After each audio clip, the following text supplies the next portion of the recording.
समाज में अस्वीकार हो गए पुरुषों के कारण से सहूलियत की आजादी निर्धारित किया गया। बिल्कुल बहुत अच्छा सवाल किया। अच्छा हुआ इस बात स्पष्ट हो जाए। मैं तो सोचती हूँ कि मनुष्य होना ही हमारे पूर्ण मनुष्य होने की जो स्वतंत्रता है, हम उससे ज्यादा कुछ नहीं मान रहे हैं। और ये जो बनाया हुआ ढांचा है, ये हमारा बनाया हुआ नहीं, इसमें इसमें हमारा दम घुट रहा है।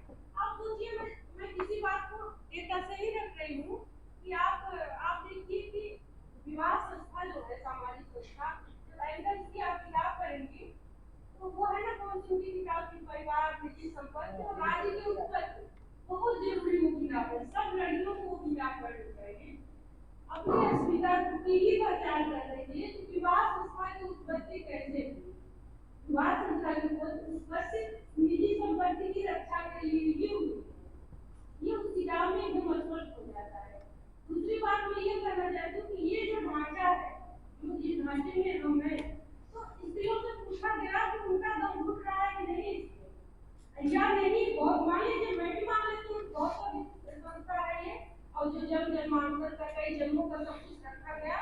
लेकिन आप ध्यान दीजिए, तमाम न्यूज चैनल्स हैं, लोकल हैं, ये जो राष्ट्रीय चैनल भी आए खबरें आती हैं, छोटी सी टेक्नोलॉजी आई जहाँ महिलाओं को कुछ स्पेस मिला थोड़ा सा।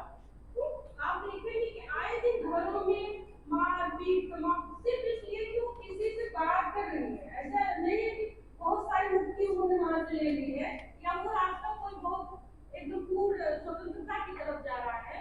लेकिन हाजी पर सवाल आया ना कि अगर वो इतना ही पवित्र, इतना ही मजबूत हो, इतना ही ठोस था, तो वो छोटी सी टेक्नोलॉजी आई, फोन उनके हाथ में आया, उनको थोड़ा सा स्पेस मिला, तो जो टूट गया वो आए दिन। ये इससे तो इनकार नहीं कर सकती ना। आप लोग देखती हो कि आए दिन की खबरें हैं ना स्त्रियों को लेकर, कि वो जो बातचीत कर रहे, पता नहीं उसमें क्या है। उनको जाके देखना होगा कि सचमुच वो प्रेम भी हो रहा है कि या कोई छटपटाहट है उनकी।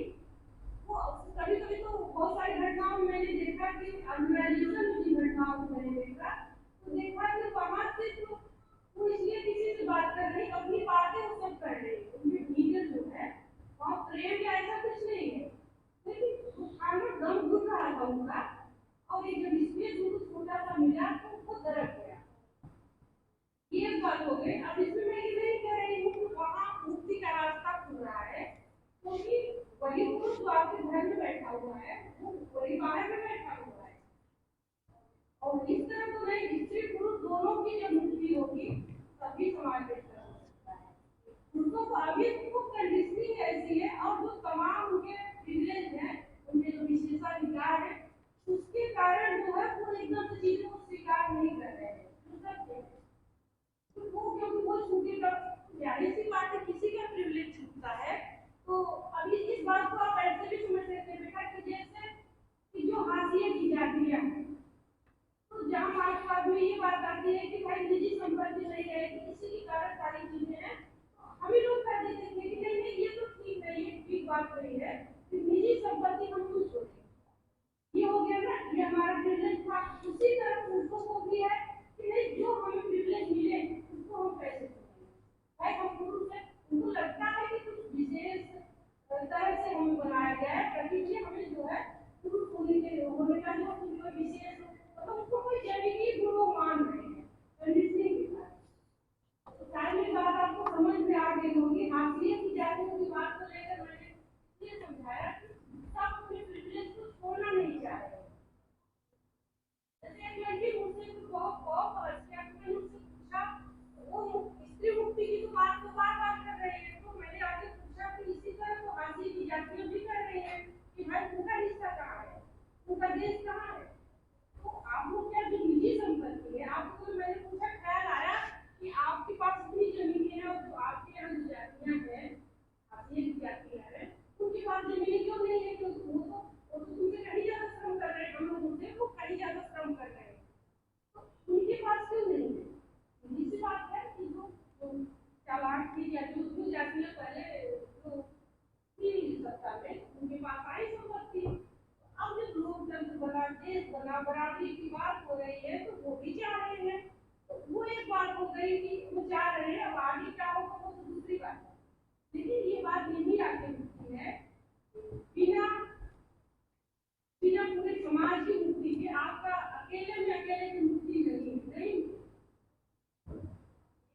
कैसे आप समझेंगे कि आपको जो आज़ादी घूमने की, टहलने की, कपड़े पहनने की तमाम चीज़ें मिल जाए, तो ठीक है। मैं अपनी भतीजों को देखती हूँ, वो लोग ये कहते हैं कि उनको अपनी आज़ादी, जैसे कि कपड़े पहनने की, घूमने की, टहलने की, उसके आगे जाकर आप जब बात करेंगे निजी संपत्ति की, तो वो एकदम से तो नाराज हो जाएंगे। यही है, पुरुषों के लिए भी आप ऐसे ही सोच सकती हैं, वो भी अपने प्रिविलेज को नहीं छोड़ना चाहते हैं।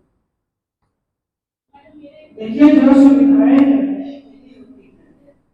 अभी मिश्रा जी का जो सवाल था कि ये चीज इसलिए हो रही क्योंकि हम एक दूसरे के अस्तित्व को स्वीकार करने के लिए तैयार नहीं। हम घर से बेटी पढ़ने के लिए जाती है तो दादी माँ सब ये कहती है कि परिवार की सारी इज्जत तुम्हारे हाथ में है। लेकिन वो ये नहीं देखती कि हमने समाज क्या बनाया है, हमने आपको क्या ताकत दिया है। अगर आप बाहर जा रहे हैं और किस तरह का समाज है इस बात को जान रही है, तो आपसे जब कहते हैं कि आपके हाथ में इज्जत है, तो वो सिर्फ इस रूप में कहते हैं कि आपकी तरफ से कोई गलती ना हो।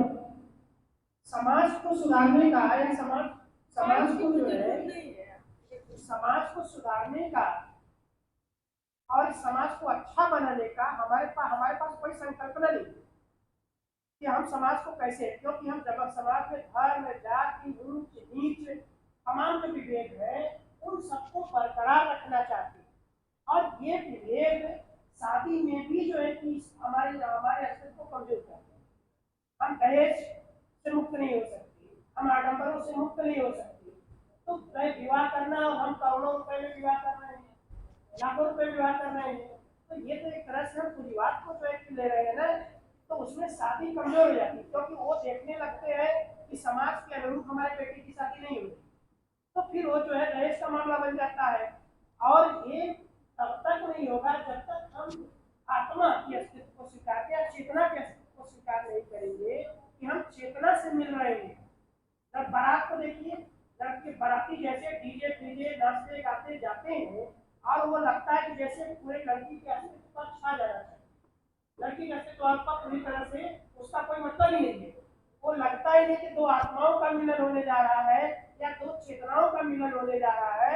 वो लगता है कि सब वर्चस्व के लिए हो रहा है, 50 गाड़ी 500 गाड़ी जा रही है, और जो है तो जो उसका व्यक्तित्व है, अस्तित्व तो व्यक्तिवादी है और अस्तित्व की अस्तित्व आत्मपरक है। तो जब तक इन आडंबरों का विरोध नहीं होगा और स्त्रियों की तरफ से नहीं होगा, तब तक जो है कि वो विवाह कभी भी सब, क्योंकि स्त्रियों को भी लगता है ये तो मेरी ग्लैमराइज शादी है। बहुत अच्छा वो सवाल किया आपने। 75 लाख 75,000 के वो कहेंगे कि हमको शादी ऐसे कर दी। क्यों? क्योंकि उनके भीतर खुद की चेतना नहीं है कि इस शादी से हमारे अस्तित्व का क्या हो रहा है या इससे हम मजबूत हो रहे हैं कि नहीं हो रहे हैं। तो वो सब दिखावटी हो जाता है और यही कारण है कि वो स्मृति और पूंजीवाद इस बात को बताता है कि आप की शादी स्मृतियों में कैसे रहेगी, इन आडंबरों से स्मृति में। तो जब तक आप आडंबरों से मुक्त नहीं होंगे तब तक विवाह के सही अर्थ को नहीं समझेंगे, और विवाह का जो सही अर्थ था इसीलिए कमजोर होता गया। आज माँ बाप सब परेशान है बेटी की शादी कैसे करें, और क्यों? बेटी जिस दिन पैदा नहीं हुई बात की चिंता उसी दिन से शुरू हो जाए। किस लिए हो जाती है?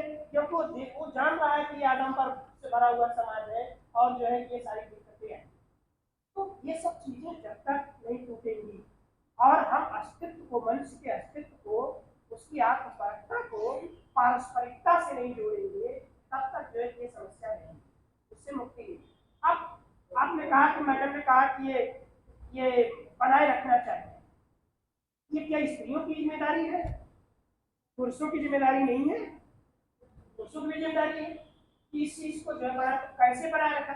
जब दोनों इस चीज की जिम्मेदारी को महसूस करेंगे तब वो समझेंगे कि हाँ परिवार, विवाह और ये सब क्या होता है जो है ये नहीं। और ये देखना चाहिए कि कहीं ऐसा तो नहीं मेरे किसी आचरण से पत्नी के का अहंकार बढ़ रहा है।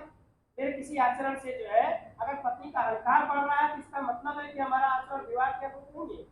और अगर पत्नी के आचरण से हमारा अहंकार बढ़ रहा है तो इसका मतलब है कि हमारा विवाह ठीक नहीं है, हम समाज में पारस्परिकता नहीं बढ़ा सकते।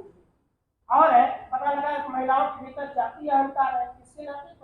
पति मेरे हिसाब से जाति अहंकार बना हुआ है। तो वो जो है कि कैसे पारस्परिकता अपनाएंगे समाज में, पारस्परिकता वो कहीं न कहीं ऐसे आचरण करेंगी, ऐसे भेदभाव करेंगी, इसलिए विवाह जो है और लोग इसलिए वैश्विक होते जा रहे हैं, बहुत ज्यादा पारस्परिकता समाज में घटती जा रही है। मार्क्सवादियों की बात है, मार्क्सवादी इतने भाषण देते हैं लेकिन घर में जाते ही पत्नी के साथ वो भी वही आचरण करते हैं, जो आचरण जो है कि सारे लोग उसको, उनको भी लगता है मैं बाहर से आ रहा हूँ। पत्नी इस बात को नहीं समझ सकती कि आप बाहर से आ रहे हैं तो आप कितने पति हैं, आप कितने पति हैं। अगर घर में चश्मा नहीं मिल रहा है तो हम चिल्लाने लगते हैं कि अरे तुमने चश्मा कहाँ रख दिया, तुमने चश्मा कहाँ देखा है, हमने तुरंत तुरंत हम इस बात को रियलाइज नहीं करते हैं कि हमने कहीं रख के छोड़ा है। एक प्रश्न मेरे पास भी है, मैडम से भी और आप सब लोगों से भी है कि सब जैसे मैडम जितनी भी कविताएं सुनाई तो हमें लगा कि ये स्वानुभूति सारी महिलाओं, सारी बेटियों की सही है। सब लोग ये अनुभव करते हैं कि दादी नानी मम्मी की यही स्थिति रही है और परंपरा में हम उसे देखते चले आ रहे हैं। वो थोड़ा कम पढ़ी लिखी थी, हम ज्यादा पढ़े लिखे हैं। हम कोशिश करते हैं आप करें आत्मा और परिवर्तन अपने में, अपनी चेतना को जागृत करें। बड़ा सही लगता सर, एक आदमी की चेतना जागृत करने से प्रोफेसर ने सर ने अभी कहा कि इंसान तब तक, जैसे शादी से पहले पुरुष बड़ा अच्छा लगता है कि मैं तुम्हारे लिए क्या कर सकता हूँ, सुनिए सकती है मेरे पास, लेकिन विवाह के बाद वो आदमी ऑटोमेटिक ऐसा चेंज होता है, कोई ज्यादा सा कोई कम। और एक जो इसमें शीर्षक है सर मुक्ति और सशक्तिकरण। ये प्रश्न मैडम और सर आपसे भी है कि क्या स्त्री की मुक्ति पहले होनी चाहिए जिससे वो सशक्तिकरण की तरफ बढ़े, कि उसे सशक्त होना चाहिए तभी वो मुक्ति अभी प्राप्त। ऐसा है कि जो सर ने अभी सवाल उठाया, सर बच्चों की बस की है, इसका भी ध्यान रखिए, बच्चियां जाना चाहती हैं। देखिए मुक्ति जो है वह एकदम जन्म के साथ ही शुरू हो जाती है। मुक्ति की जो भावना है वो जन्म के साथ ही शुरू हो जाती है। हम जब जीवन जीने लगते हैं तो बढ़ने लगते हैं, घर परिवार समाज ये सारी चीजें हमको बांधना शुरू कर देता है। तो मुक्ति जो है, लेकिन हम अंदर छटपटाहट होती है, जो बंधन के कोई सवाल हमारे सामने आते हैं जो हमारी आत्मा छटपटाने लगती है, तो ये जीवन के साथ ही शुरू हो जाता है। और सशक्तिकरण जो है, सशक्तिकरण पहले होना चाहिए। आप सशक्त तभी यहाँ बैठ से बात कर रहे हैं ना, जब मैं सशक्त हूँ तभी यहाँ बैठ सशक्त होने के बाद भी हमारा परिधान क्या होना चाहिए, हमें कैसे बोलना चाहिए, हमें कैसे आगे चलना चाहिए। अभी अपने खुद के साथ अभी आप आगे थोड़ा 3-4 वो करिए, पढ़े लिखे समाज की बात बता रहे, पीछे नहीं चल सकती, इतनी तेज से क्यों बच रही हो, थोड़ा सा अगर डिबेट। इसीलिए एक जो मुक्ति एक आदमी की नहीं है, वो पारस्परिकता की बात इसीलिए तो कही जा रही है। पारस्परिकता यही है। समाज में जो स्वरूप है मैडम यही रहेगा, जब तक महिलाओं की सहभागिता बढ़ेगी नहीं, वो स्वयं मुक्त नहीं होगी, सशक्त नहीं होगी, तब तक समाज बढ़ेगी, क्योंकि पुरुष की यही मानसिकता रहेगी। अरे भाई जो महिलाएं सशक्तिकरण जिनका हो गया है वो भी मुक्त होना चाहिए। वही मैं बात मैंने बताया कि मनुष्य की पहचान जो है वो की साथी चुनने को लेकर सवाल मेरा बड़ा रखा है। उसी वजह से मैंने कहा कि जीवन में आप लोग कैसे देखेंगे कौन सा मनुष्य क्या है, उसके व्यवहार को निरंतर हम समझ सकते हैं। तो दो चीजों का हमेशा ख्याल रखना है कि स्त्रियों को लेकर कैसे सोचता है, उसकी दृष्टि स्त्रियों को लेकर कैसी है, और दूसरा कमजोरों को लेकर, अपने से कमजोर लोगों को, ये हमेशा ध्यान रखना चाहिए। अपने से कमजोर होने के प्रति उसका व्यवहार वो तभी आधुनिक मनुष्य है, नहीं तो बेहद परंपरागत मनुष्य है और वहाँ कुछ नहीं है, वहाँ कल घुसेगा। अगर वो आधुनिक मनुष्य है ही नहीं है, ये दोनों चीजें बाकी तो अब ये तो लड़ाई चलती रहेगी। जैसा कि लेनिन जी कहा है ना कि खरबचों कम्युनिस्ट को भीतर निकलता है सामने, वहाँ जो लोग इतनी बड़ी बड़ी बातें हो रही वहाँ दिखते हैं। तो ये तो पूरा समाज पारंपरिक कंडीशनिंग हम लोगों को इस तरह से यहाँ लाके छोड़ रही है कि हम इतना आसानी से बदलाव नहीं है, बदलाव हो रहा है, इसको स्वीकार करना पड़ेगा। समाज में बदलाव हो रहा है नो डाउट, लेकिन एकाएक समाज बदल जाएगा ये संभव नहीं। प्रयास हो रहा है और हो रहा है, और उसके निगेटिव एक्सपेक्ट भी आ रहे हैं। जहाँ महिलाएं सशक्त है वहाँ परिवर्तित हो गई है। समाज में महिला सशक्तिकरण से परिवर्तन हो रहा है, उसके साइड इफेक्ट भी है, पॉजिटिव भी है, निगेटिव भी है। वो तो कहीं ना कहीं वही आप नहीं नहीं, आपका सशक्तिकरण हो जाएगा, लेकिन जब तक आपको निर्णय लेने का अधिकार नहीं दिया जाएगा तब तक जो है